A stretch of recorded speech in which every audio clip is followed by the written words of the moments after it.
Yo, yo, yo. Hey guys, welcome back to another awesome edition of the Best Practices Show podcast. I got a special episode today. You ever thought about it? Like, being an entrepreneur is not easy. Being a dentist is not easy. And your path to get to be an entrepreneur and a dentist can take some turns. Well, I met an amazing man. His name is Jeff Henneberg, and he's a powerful member of the Accidental Smile Source community. And he has an amazing story about how you went from an educator to an entrepreneur. And I thought, we got to share this on the podcast. So here it is. Please listen up. Hope you guys enjoy this, and we'll see you soon.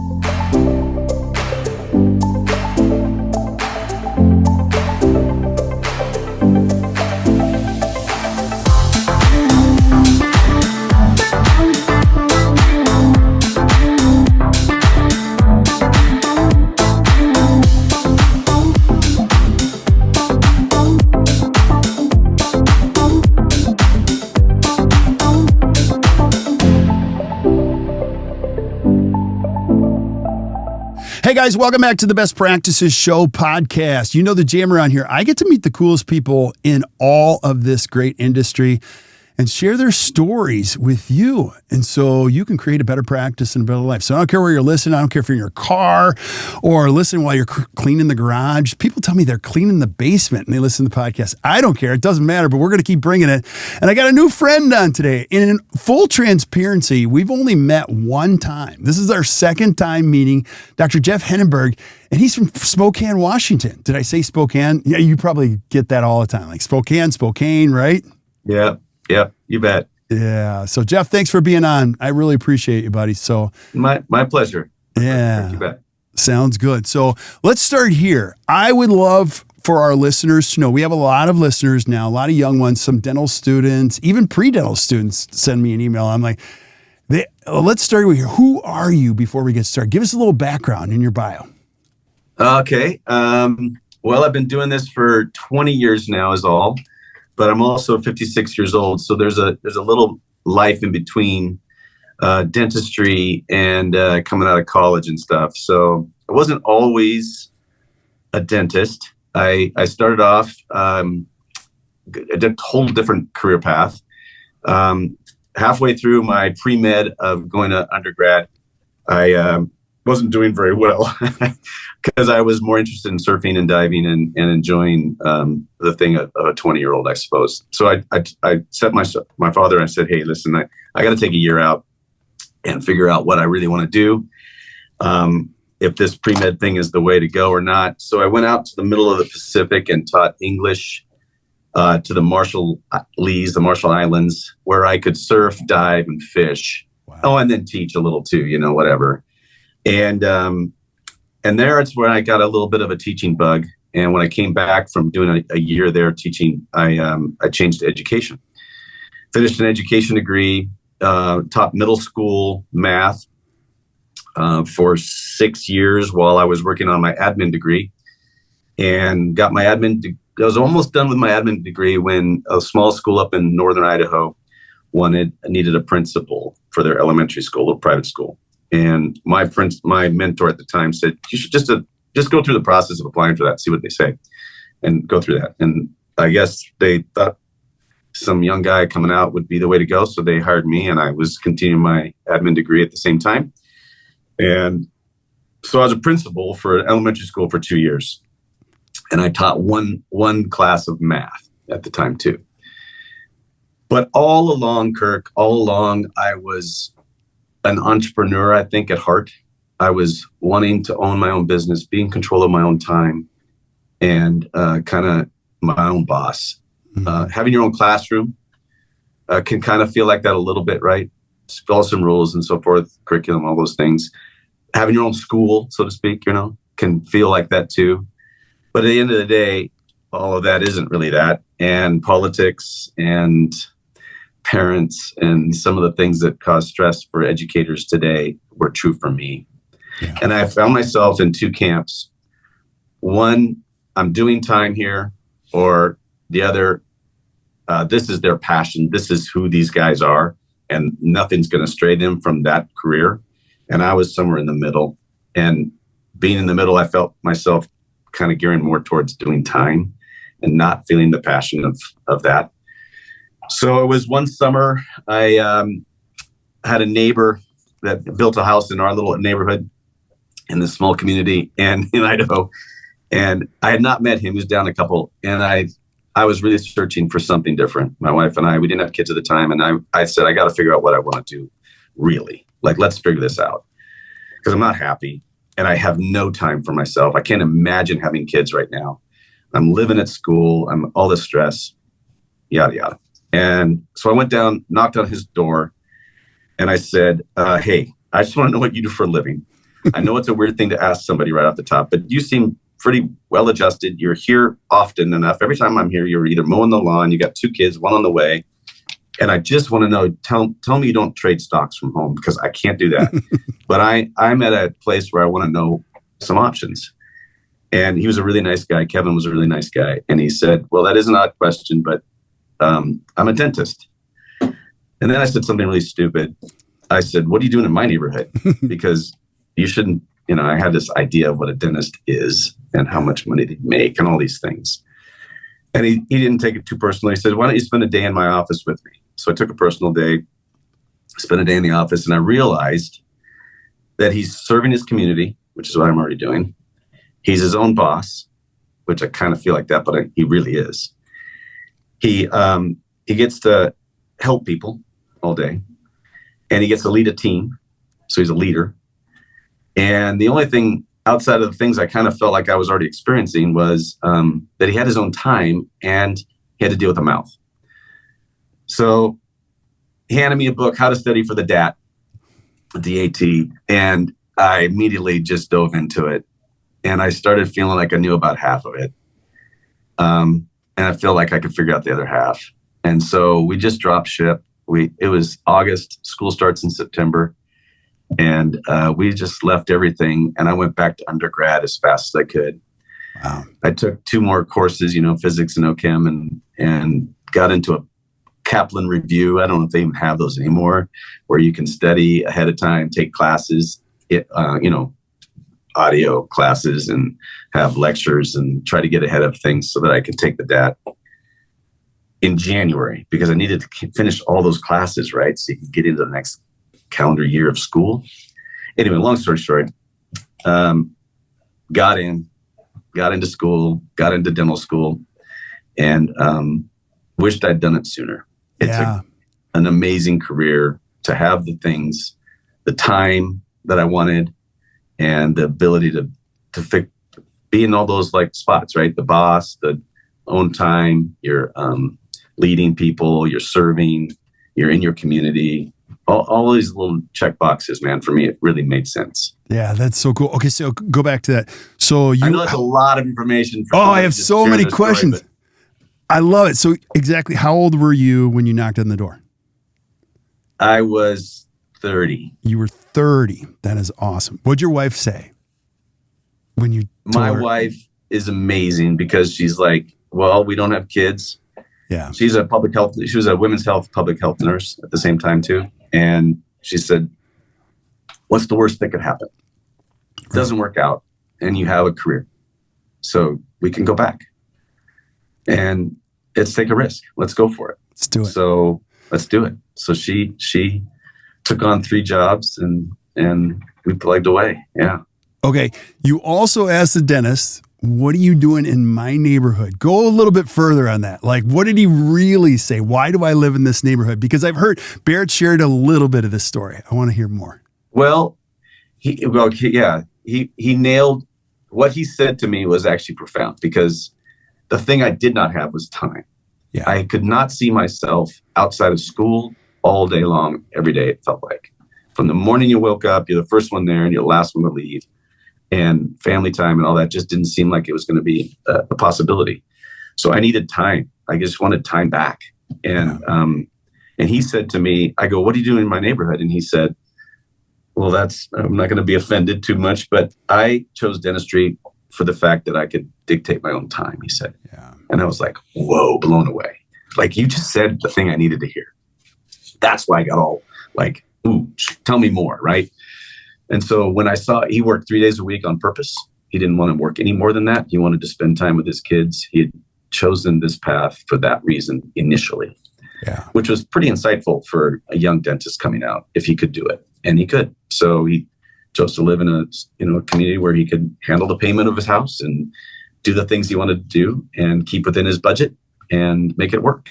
Yeah. And I thought, well, he's making more than I'm making even now. And wasn't the point, but it has a factor in your choices and your ability to live a life, right? And so I thought, hey, if it's just 3 days, 4 days a week, I could do even better, right? I can do that and dictate my own time. So that's the thing that, ironically, it's the thing that I went into this for.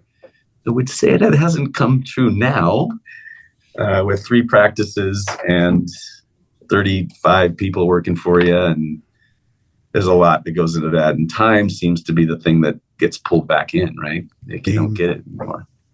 Amen, brother. You're talking my language. We're going to come back to that because I'm 55, you're 56, right?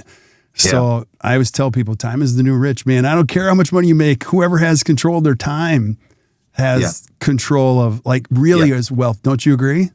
Agreed. Yeah. Couldn't agree more. Yeah. Yeah.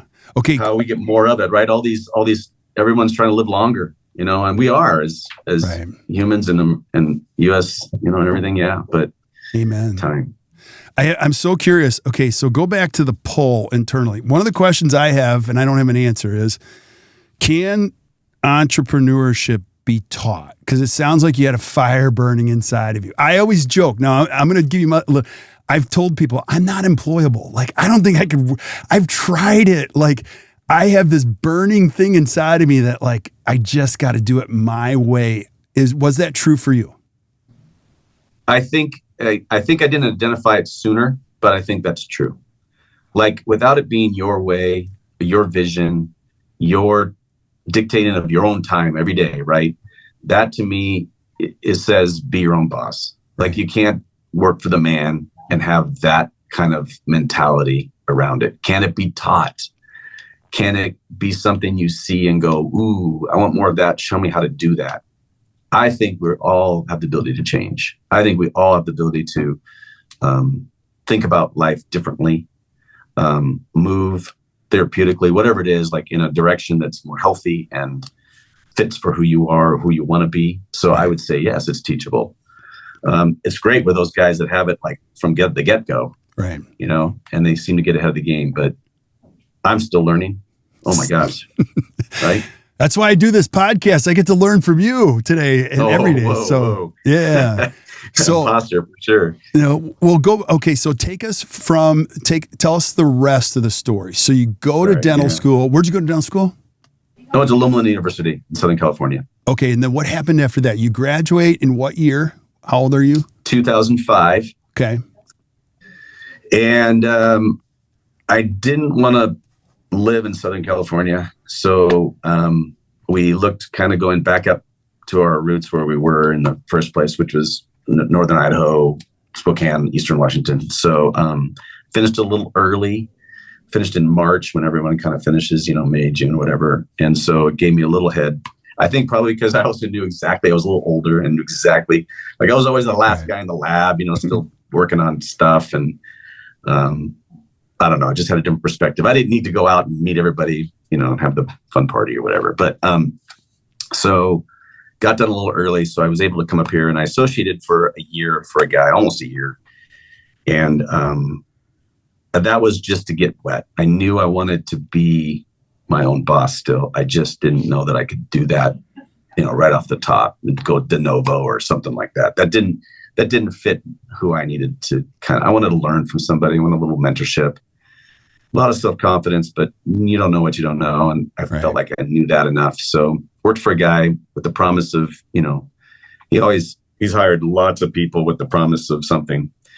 And I could tell right away, that's not something he's really being honest about. So left that practice and immediately wanted to try to find my own practice. Okay. And keep going. So you scratch start or did you buy it? So I know I was looking in Spokane at the time, and there really wasn't a lot for sale. Actually, there was only a couple practices for sale. And I was a little worried because of that. And then another one popped up quickly. We were even thinking about just moving because I knew I couldn't work for this guy or something, and maybe just move around our state or someplace. So decided, no, let's keep looking. And another one popped up. He worked 3.5 days a week, and I thought, look, I could enhance that. I could grow that. And he tried to sell it 2 other times. He didn't like the guy. Now that was a little red flag, nothing's ever good enough or something like that. So he entertained me, and we got along well enough, and he was going to work a little bit in the practice, kind of transition. And he went on a fishing trip right away. Like, I'm going to take 2 weeks. You bought the practice. It's yours. So we went up to Alaska, and he got injured on the boat really badly. Oh, no. He took out his knee completely, had a whole knee replacement, and was in the hospital. I was getting recovery. He fell out of the bed. It got worse. And so he never came to work. He never made it back into the practice from there. And so we just kind of decided to keep growing it, and still have that bug. Like, I wanted to be more than the 3 days, apparently. Yeah. I wanted to see how I could be my own boss even more and get more time back and have others working instead of me in the chair. So what could that look like? And started exploring that idea more and more and more. And another practice came up for sale about 6 years later. So I bought it, and that retiring dentist worked for me. I was just a little ways away from our practice, not too far, but enough. And then that Kirk had a really bad thing happen. What? It burned to the ground. Oh my gosh. The whole practice. Yeah. The whole building. On July 3. So we're coming up on it here. It was a Friday that day, I believe. Yeah. It was the 4th of July weekend. And I had just met a guy who was wanting to expand his practice. I needed to move out of my original practice, decide what to do in the lease and everything that I bought from the previous dentist. So I met a guy who wanted to expand his practice. He had 9 chairs. He was working out of 4. And he wanted to see what it would mean to bring somebody in, which ends up being my business partner today. So we just met. We met through this group called Smile Source. Mm-hmm. And at the time was just starting off the ground. It was kind of a young idea of a lot of things, but mainly a group that could band together as independent dentists to preserve independent dentistry because of the DSOs and the large groups coming in, kind of gobbling up private practice. We wanted to not be a part of that group eventually. And this was a way to compete with those groups, right? On a buying group, but also through CE and sharing of best practices and that. So it was a pretty unique kind of group for our area. Yeah. And it was kind of getting some momentum. And so I was looking at it, and so was my future partner, didn't know that. And then we met kind of that way, and he was telling me about this, and I was like, well, I could move into your place and we could see how that goes. And we were just dating. We didn't really move in completely together. We didn't get married. So we kind of just dated and lived in sin, so to speak. And then for like 5 years we did that. But in the meantime, we looked like we were partners, and we called ourselves Smile Source because we could use all that marketing. And so we said Smile Source Spokane. That was our new name. That's awesome. That is awesome. Yeah. Now go back to that all right, keep going. You got a thought? Well, and then we just met, and that practice burned to the ground. So I went from 2 practices to a half practice because I'm joining him in the other one, right? Which was actually the best blessing ever.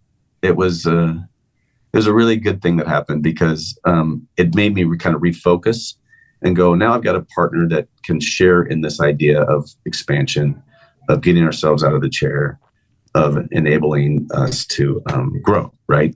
Entrepreneurially. And so that was kind of our goal going in is, well, we do want to get back to that one day. Let's work on some systems. Let's work on our people and see if that opportunity presents itself in a different way down the road. Yeah. Which it did, which is great. But sorry, you were going to ask me something? Yeah. And so go back to Smile Source. Now, I've known about Smile Source, and what I didn't know as I started getting involved and asking more questions, how passionate this group is. It is not just a group. It's a community of people. And there's something that brought you to that. Like you guys are serious entrepreneurs about preserving your independence, right? Right. I think that's part of it, right? Like here's a lot of blood, sweat, and tears that you're putting into your businesses, right? And whether you know how to do that really effectively to be your own CEO or not, but you know that's what you want, right? And so you're not wanting to sell out necessarily, and you want to do the best dentistry you can. And so I met some guys here in our local area that were trying to grow the Smile Source group in general. And their growth model, really, truthfully, is this grassroots way of doing it. I think it's a real slow grow, right? That when you do it that way, you won't find them, at least not initially, at the ADA with a booth saying, join Smile Source. Right. It was by word of mouth because you wanted like individuals committed to that mission, right, of preserving private practice. And then you also wanted guys and girls that were good dentists, right, that really wanted to do the best for their patients in the sense of, being pretty particular. So I was attracted to that group in general. Friends that I knew were starting to want to, I'm joining. You want to? Yeah. So now we have this community, right, where unbelievably before, even if your study clubs or even with your study clubs, you don't go and talk about marketing. You don't go and talk about the things you're struggling with. You get to watch some presenters show all the good stuff that they're able to do with graphs or whatever. And then you go home wishing you could do that. And you just talk about those things in dentistry. You don't talk about the struggles you're having with your teams. Who did you use you bringing on an associate? Now I can just say, well, here's my associate agreement. Take it. Like, don't spend on a lawyer. Just do it, man. You're right next door. Here's what I do for marketing. Try this. Like it's a myth. It's a thought process of abundance. It's not scarcity. And it's with people you want to see help and grow. And so I think together we're stronger. And that's that community I was attracted to right away. And so, and my partner too. So that was great. And we've been in it now 12, 13 years. So, yeah. And so you're speaking my language again, like this is going to be fun. But go a little bit deeper with this. As an entrepreneur, how hard is it? Do you feel like you're alone a lot? Now I'm leading you with these questions, but sure. I'll tell you my story, Jeff. I have a 17-year-old son, and he'll see my lips moving. He's like, Dad, your lips are moving again. And I'm like, what are you saying? He's like, I don't even want you to know. As an entrepreneur, you care. You care a lot. And what people don't tell you, if you're listening to this podcast and you're thinking about being an entrepreneur, it's wonderful. But there's also a dark side of it. You feel very alone. You feel isolated at times. You feel like people don't tell you the truth. And you do, I don't care what you do, you got to find your people. You got to find a group of people that are like, come here, let me help you. Whether it be a mentor, whether it be a group, and it's got to go to a vulnerable place, like where you can be honest. Take us a little bit on that journey for you. You know what? Yeah, Kirk, you've nailed it. And I think in general, dentists are pretty isolated individuals, right? They're in their little their practices alone, working alone. If they're fortunate enough to have a partner, or maybe they've hired an associate and they're their mentor, that's a pretty common scenario to be in if you own your own practice, right? You're grossing, 1 to 2 million, somewhere in there, and that's where you live. And it's hard outside of anywhere else, in my experience, to find connection, to find people that you could really ask the hard questions with, or share the hard things you're going through with, and be vulnerable about that, and know that your best interests are at least at heart too. To find you might have that with a couple of guys or girls, but it's a unique community that came about from this, that we have that. Because as an entrepreneur, you're alone. I think it'd be hard pressed to not think that you need a lot of self-motivation, a lot of positive, half full thinking a lot of the time. Because if you let that other negative side take over, it won't you won't be able to grow.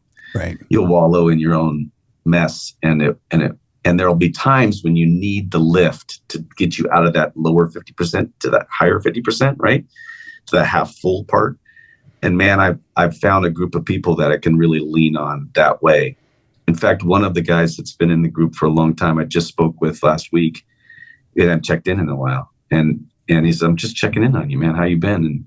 And we've both been going through some of the same struggles in growth and in people. And it was great to just share the, you know what, together. Right. And be real. Because that's not common. I have found that's not common. Right. And there are things, true or false, you can't talk to your team about. There are things you can talk to your spouse about, but it's just a different dynamic when you're talking to another entrepreneur who's dealing with the same things, who has a different practice. And I think the challenge for a lot of dentists is they feel, I don't know, maybe a competitive nature where I don't really want to tell you all my secrets because, but in this setting, it's way different, right? Way different. Yeah. And you know what?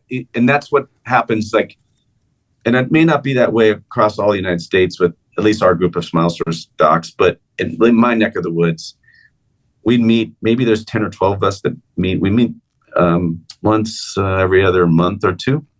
And just to get together, share best practices, share what's going on in the vendor world, if there's a deal out there or whatever. But mostly we connect with each other. And when we've invited potential people who are thinking about joining and they're in those scenarios with us, I have guys that join, that don't use our vendors, they're wasting, quote unquote, wasting their money. They could make way more on this investment, but they come just for that. They come for the community part. That's hard to tell somebody. It's so great to have a community. Yeah. That's where the time that you get spending there and the therapy of that is kind of priceless, actually. And so, it takes a bit to grow that, to have the trust. But I think Smile Source has done a really good, probably indirectly, just by the way they designed who they want it to be. But that's happened in our groups. And I think you'll find in all the groups around the United States that get together and share in that way. It's been a very reliable way to, your wife doesn't quite get it. She's going to listen, hopefully. And you can't talk to your team about all this stuff. That's inappropriate. And so you need some people to bounce ideas off of. Yeah. Those that have been through it too longer, right? And then when you get to be the guy that has been around a little bit, it also teaches you some things. So it's just a wonderful community for me. Yeah. And I don't know if this was supposed to be about all that, Kirk, but man, I can't speak high enough about it in my experience. So. Yeah. As most podcasts, Jeff, we just let them flow, go in any direction. And I love these stories, and I think it's really important. And I also like talking about the truth. I go everywhere. People say private practice is dead. Owning your own practice, I don't know. You probably interact with a lot of young dentists, and I have a special place in my heart for a young dentist because you can see the look in their eyes. Yeah, and they look to you. Like you look to that dentist that you're knocking on the door. You're like, buddy, you better be telling me the truth. Like, I mean, what would you say to somebody young, listen to this, about owning your own deal, doing your own thing, being independent? What would you say? I think the first thing you want to figure out is who you are. Right. Like, what is important to you about the role of dentistry? If you are the precisionist who spends time with your hands and that's where you find your joy in doing the work, then know that about yourself. You can do that every day, as many days of the week as you want. But if you're needing to somehow also want more than that and understand that about yourself, then I think go into that a little bit more, find out ways that can be who you can become, that entrepreneur spirit, by owning your own practice. And then find people who do that already. Yeah. And ask the questions, like just explore that with all of them. And you'll find people that you'll connect with more. I think you can find that obviously with the group I'm in. And it does, and we would all be helpful in that regard, even if you didn't own your own practice. But I think you ask the questions: what does it take? What does it mean? What do you struggle with? What are the wins and the losses and the successes and the failures? Tell me about all of that, so you can see who you are and envision yourself in that way. Right. Because I think coming out, a lot of guys have the idea that, oh, those guys make more money than me, and they can have all these things and they can do all these things, and that's not true, man. That's not true. It just gets spread out. It doesn't mean you make more. Yeah. You gotta like it. Totally agree. I got to hear the rest of the story. So you meet this person, you become partners. Give us the rest of the story. What happened all the way up till now? You guys. So then we're kind of cruising along, and actually another Smile Source doc who kind of brought us, who said, you should check out this group, pulled me one day and said, hey, Jeff, I think I'm done. I'm going to retire. And I don't know how to do it. I've got a partner, and he's, it's not the greatest, and he can't take over, and I don't know what to do. So we were just having dinner talking, and he said, would this ever be something you'd be interested in? And I hadn't thought of it from that standpoint. It was a little bigger than I would have thought to do. And we have this other guy and all this stuff. So I said, yeah, that's an interesting question. And so went back to my partner, and we started talking about things. And so we bought the practice, and then within 6-7 months, COVID hit. And another little bump in the road, right? Yep. And as all of us had our COVID stories and things that happened, right? It was a blessing for us in that regard, because we didn't really know how to handle some of the transitions of the people. And what we learned was, in anybody who is thinking about buying a practice or a second location or any of that, what you can't really grasp is the culture of the place. You can't really know all the dentistry and what that entails as well. So is there really great dentistry going on? It's hard to know that right off the top. You can do some auditing and those things, and you can't really get a sense of the culture unless you were able to be there day in, day out for a while, which isn't feasible. So you got to know that there's going to be quite a bit of change that is probably likely, which is what my partner and I didn't know exactly. We thought we could just bring in some systems and enjoy the way we do things, and wouldn't that be heaven for all of you? So we learned a lesson there, because that team no longer exists in any way, shape, or form. Oh, and that was a lot. It's 5 hygienists, 2 docs, 4 up front, 5 assistants. It's a bigger practice, right? Right. But we learned that lesson, and then we thought, well, we got that lesson learned. Why don't we? And then another practice came up for sale, and it was a practice that she just couldn't manage anymore either. She wanted out. She just wanted to go back and work for community health. So, and it was in a location in our town, kind of a 3-town within Spokane. So we kind of want to be in that triangle, and it was the third leg of that triangle. And so we bought that practice, and we learned another valuable lesson, which was, she was completely insurance based. And before that, we were kind of fee for service, about 50% PPO and about 50% fee for service. Well, she was 95, all and HMO. Mm. And we thought, well, they'll meet us and they'll see how nice we are and all those good things. And that doesn't happen either, by the way. So another lesson learned.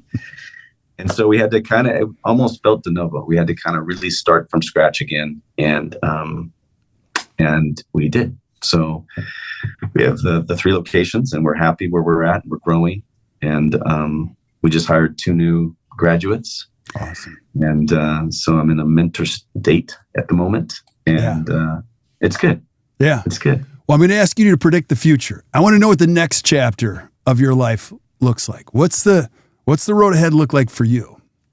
It's anyone's guess, It's anyone's guess, right? If I had a magic wand kind of question, right? What could it be? I'm trying to set some of those things in motion, Kirk, with where I actually do dentistry in the chair and even get myself out of the chair a little bit more.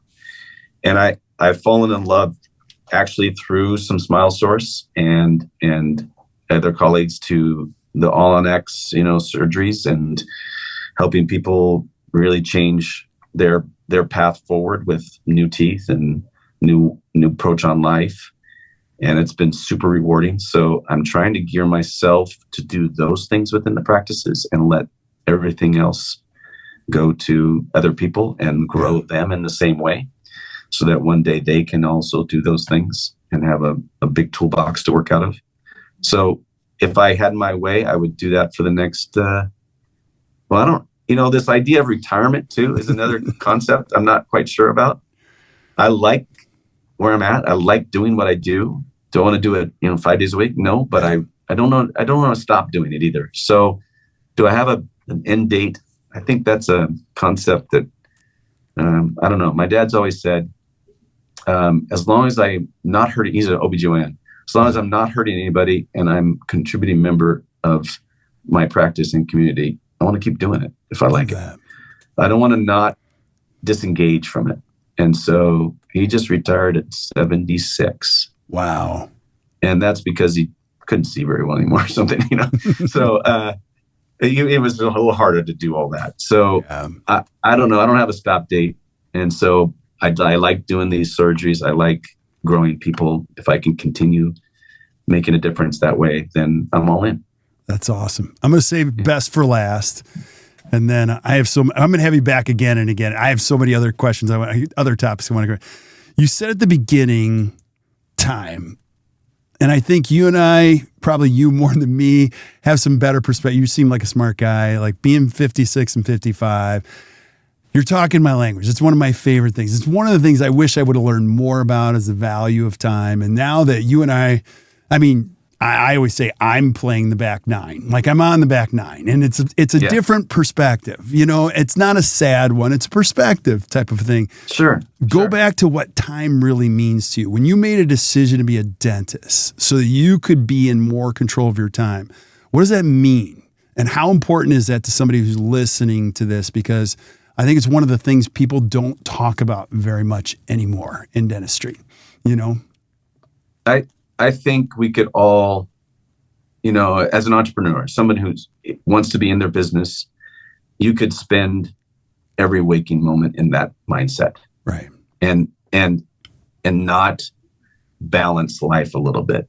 And I found myself being forced to not being able to balance it, right? It was just all the time seemed like if I'm going to be as effective as I can be in this principal thing, it's just going to take all my time. So I wanted to have control of that. Doesn't mean there aren't times when, ooh, man, the business needs me more than I really want it to at the moment. But the concept and the balance of that, you can't lose sight of wanting it for yourself too. Like you got to have those times. You'll never be effective. You'll never be as a better leader, a better mentor, better husband, a better any father. And none of those things if you don't keep that in mind. Yeah. Like you got, for me. So, and that's who hasn't had that challenge, like work-life balance, right? We talk about it all the time. And I'm not a guru on that for sure. Because it's hard to shut off, right? You can't, it's really hard to shut it off. So I think you find ways. I think in my way, I've found ways. You just talked about back nine, like golf for 3 hours. Like the cell phone doesn't exist. There's no problems that can't be solved in 3 hours, 4 hours, whatever it is. And maybe my game isn't even what I'm thinking about, but it's not the business, right? Or I'm going to go on a family vacation. Let's just put it aside. Like I'm not going to be able to be in contact unless it's really serious. We have ways to do that. Just create some rules for yourself. Give yourself some time. Make it purposeful. Because if you don't, you will fall right back into that, like, gotta go. Let's get more. I got to do this, got to do that, whatever it is. And I think that's been something I've learned, and maybe you too have learned, that you got to do. Otherwise, it's going to go by and you won't know it. Yeah. And you probably won't be as healthy and you won't be as happy. Yeah. That's what I think. We can do a whole other episode on time. What I'm learning at this age is like, it's got to check two boxes. whatever I do has got to give me more time and give me more joy. And it's got to be like purposeful type of a thing, or three boxes, So I also heard somebody say this is a great mentor of mine said, like, as an entrepreneur, you're going to have some moments you're like, I wish I would have. But if you spend your life capturing the moments, the years will take care of themselves. And I really like that. He's like, whenever you have a moment, just say, this is a moment. Like, my son is playing. No, I'm not going to come. I'm golfing. No, there's a power, and I'm a wuss. I've been clinically diagnosed as a wuss. So I have a heart, like the word no, it was like really hard to come out of my mouth. Difficult. Yeah. But I've learned there's so much power and go, nope, not going to do it. Nope, gone, going to do it. It's a dental practice. Do you know what I mean? It's dentistry. It's like the coolest thing about this profession. If you're listening, you can choose everything. And there's really no such thing as a dental emergency. I mean, a car accident is a dental emergency, but like there's no emergencies, and you can, don't you think? Yes. I mean, my partner always says, we're the best profession. No one's going to die in your chair from what you did. Right. Hopefully, it's pretty hard for that kind of thing to happen. So nothing is as serious as we make it. Right. And so you just, put perspective in it. Right. I love that. Yeah. One of those, that's a great, I like what you just shared. That's awesome. Hey, I agree 100%. This is why I do this. Nothing I have, I made up. I borrow everything. So I got a bunch from you today too. So, and I know I can't keep you forever. I have so many other questions, but give us some final thoughts. Jeff, anybody listening, what you would say about this journey, finding a group like Smile Source, anything? I think we all have something to contribute to another human being. Yeah. And we do that as dentists, indirectly and directly. And if I had to kind of just, if you could, like I have my new associates here and they're, just sponges and they're trying to learn as much as they can. Man, to have the idea that when you can give somebody something, whatever that giving is, what somebody once said, giving makes you feel like you're living. And I found that to be very true. The more we can give, the more indirectly things just happen and they're happier. It makes you feel really good inside. When you start taking and thinking about how you can get, I think you lose sight. So no matter what you're choosing to do, if you can think about how you can be a better human to another individual in whatever capacity, I think it's worth it. Well said, Jeff. Very well said. Well, I really enjoyed this, man. Thank you so much for doing this. I really appreciate it. My pleasure. You didn't even know what you signed up for, but and I'm going to get you back again, which is called voluntolding. So, we'll talk more. No problem. I appreciate it, Kirk. Great to talk with you. Great to talk with you too. Stick around while we say goodbye to everybody else, but thank you guys for listening to the Best Practices Show podcast. This is just what this is all about. Dentistry is the greatest profession ever. And I know it's challenging. There's difficulty everywhere. But if you find the right type of people to hang around with, you can change the way you think. Dentistry can truly create a great life for you and for your team. So Jeff's just a great example of how you can make that happen. So keep showing up. We're going to keep bringing it. Thank you guys for listening. If you enjoyed today, just do us a favor, hit the share button, share this with your friends. And until we see you guys next time, or you hear from us next time, keep watching or keep listening to the Best Practices Show. You guys enjoy your day.